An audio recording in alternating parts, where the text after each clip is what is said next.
Assalamualaikum warahmatullahi wabarakatuh. Alhamdulillah wassalatu wassalamu ala Rasulillah wa ala alihi wa sahbihi wa mawalah. Marhaban ya Ramadan. Setiap orang beriman pasti dia akan berpuasa di bulan suci Ramadan, kecuali mereka yang dalam keadaan uzur syar'i, yaitu mereka yang sakit atau sebagai musafir. Ketika datang bulan suci Ramadan, ada satu ayat yang menjadi sangat populer, yaitu surat Al-Baqarah ayat 183. Ya ayyuhalladzina amanu kutiba alaikumus syamu kama kutiba alal ladzina min qablikum la'allakum tattaqun. Wahai orang-orang yang beriman, diwajibkan atas kamu berpuasa sebagaimana telah diwajibkan atas orang-orang sebelum kamu, agar kamu bertakwa. Kenapa Allah Subhanahu wa ta'ala wajibkan puasa di bulan suci Ramadan kepada orang-orang yang beriman? Karena Allah sayang sama kita. Allah sayang sama orang-orang yang beriman. Allah tahu akan kebutuhan lahir dan batin kita. Sementara kebanyakan kita hanya tahu kebutuhan lahir saja. Sehingga banyak orang yang mengalami stres, bahkan depresi, bahkan sampai kepada gila. Kenapa? Karena tidak memahami akan kebutuhan ruhani kita sebagai manusia. Manfaat puasa untuk diri kita, bukan untuk Allah Subhanahu wa ta'ala. Allah tidak butuh lapar dan dahaga kita. Kitalah yang membutuhkan akan manfaat puasa itu sendiri. Jangan tanyakan manfaat puasa itu apa sebelum kita melaksanakan. Karena syaratnya untuk memperoleh manfaat daripada puasa cuma satu: lakukan dengan baik, puasa sebulan penuh, rasakan manfaatnya bagi diri kita di kemudian hari. Dan puasa ini diwajibkan bukan hanya kepada kita, tapi kepada orang-orang sebelum kita. Puasa itu sudah diwajibkan.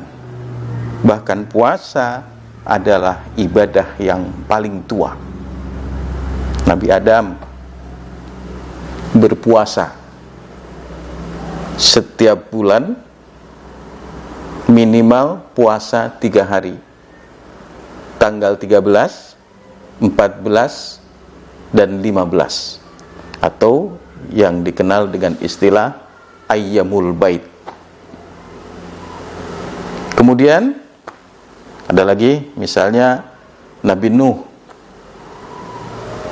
dia berpuasa selama berada di atas kapal ketika terombang-ambing oleh air bah, banjir bandang, dan Allah selamatkan. Ada lagi misalnya Nabiullah Musa alaihi salatu wassalam puasa 40 hari. Nabi Isa berpuasa 40 hari sampai dengan 50 hari setiap tahun.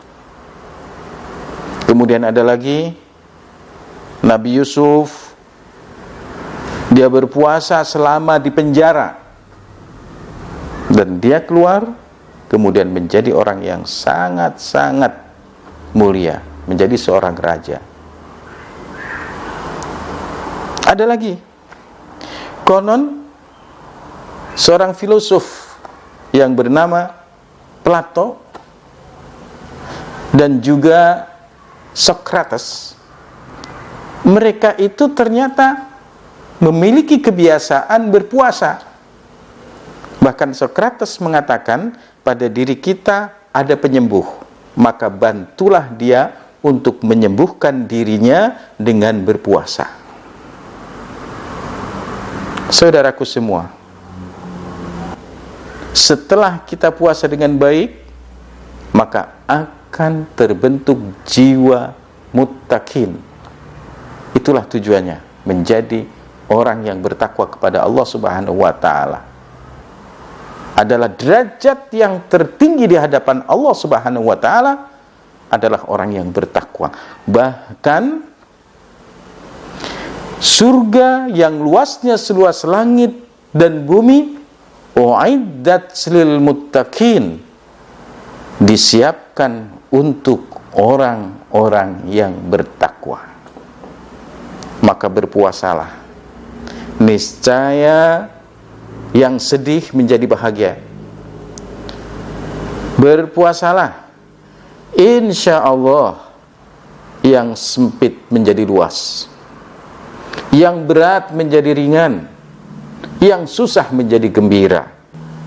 Insya Allah dengan berpuasa, apa yang sedang kita hadapi, Allah berikan solusi dengan suasana bahagia, sejahtera, sebagaimana janji Allah. Orang yang berpuasa melahirkan jiwa yang bertakwa, disiapkan oleh Allah Subhanahu wa ta'ala surga yang di dalamnya hanya ada kenikmatan yang tertinggi.